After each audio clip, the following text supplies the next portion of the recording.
Hello दोस्तों, आप सभी का हमारे channel Hindi short hand show पर स्वागत है। फ्रेंड्स, आज के सेशन में आप देखेंगे हिंदी डिक्टेशन जिसकी गति होगी 80 शब्द प्रति मिनट। डिक्टेशन को स्टार्ट करेंगे 5 सेकंड बाद। रेडी।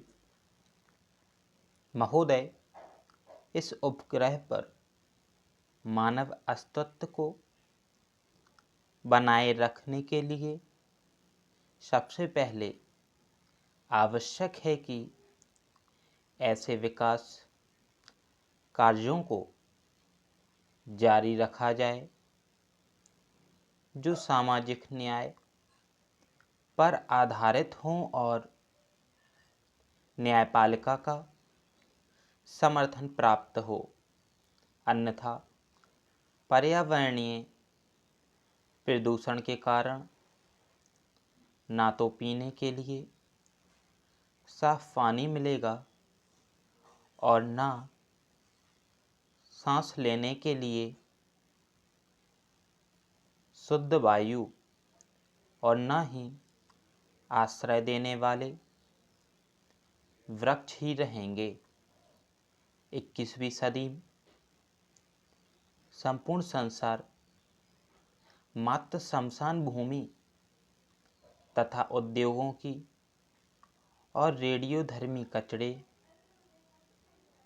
की कूड़ेदानी बनकर रह जाएगा। लोभी मानव को सोने का अंडा देने वाली मुर्गी को नहीं मारना चाहिए। वायु, जल, वनस्पतियाँ और पशु पक्षी मनुष्य जाति के अस्तित्व के अभिन्न अंग हैं, जिन पर उसका भविष्य निर्भर करता है। सार्वभौमिक न्याय का यही मूल तत्व है जिसे राष्ट्रीय और अंतर्राष्ट्रीय कानूनों का रूप दिया जाना चाहिए। कुछ विशेष अपवादों को छोड़कर हमारे न्यायालय समझते हैं कि पर्यावरण संबंधी कानून से न्याय व्यवस्था भंग हो जाएगी और कानूनी अधिकारों का हनन होगा, क्योंकि हमारे विधिवेत्ता और न्याय कानून के इन नए नियमों से अपरिचित ही नहीं, अनभिज्ञ भी हैं। यह अधिनियम काफ़ी व्यापक है और इसमें विभिन्न प्रकार के जल स्रोतों को शामिल किया गया है। अधिनियम में केंद्रीय और राज्य प्रदूषण निवारण एवं नियंत्रण मंडलों की स्थापना का प्रावधान किया गया है, जो स्वायत्त निकायों के रूप में कार्य करेंगे। अधिनियम के कार्यान्वयन के लिए स्थापित इन मंडलों के दो महत्वपूर्ण कार्य हैं: प्रदूषण मानक निर्धारित करना तथा उद्योगों के कचरे और बाहित मल को नदियों में बहाने के लिए स्वीकृति प्रदान करना।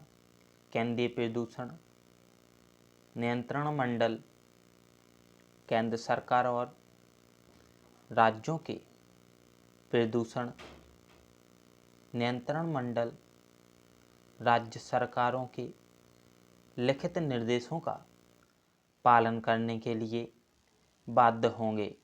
राज्य में प्रदूषण नियंत्रण मंडल द्वारा निर्धारित मानकों का अतिक्रमण और सहमति की शर्तों का उल्लंघन करने वालों को कठोर दंड देने का प्रावधान किया गया है। इस अधिनियम के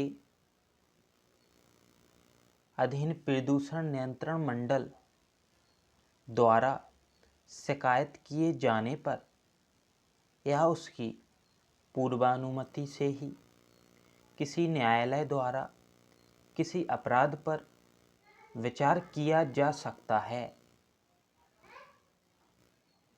आशंका तो राज्य प्रदूषण नियंत्रण मंडल द्वारा इसे रोकने के लिए न्यायालय में याचिका दायर की जा सकती है। इस अधिनियम के द्वारा पानी के नमूने लेने, जांच और करने के लिए प्रदूषण नियंत्रण मंडलों को व्यापक अधिकार दिए गए हैं। Para change. केंद्र सरकार द्वारा केंद्रीय जल प्रयोगशाला और राज्यों में राज्य स्तरीय जल प्रयोगशालाओं की स्थापना और विशेषज्ञों की नियुक्ति का भी प्रावधान इस अधिनियम में किया गया है। वाहित मल और उद्योगों के कचरे से होने वाले जल प्रदूषण को रोकने के लिए आवश्यक उपाय स्वयं करने का अधिकार भी राज्य प्रदूषण नियंत्रण मंडलों को दिया गया है। यह अधिनियम लगभग ब्रिटिश अधिनियम की नकल है और प्रदूषण फैलाने वाले या उससे प्रभावित समुदाय दोनों पर इसका कोई असर नहीं पड़ा। स्टॉप।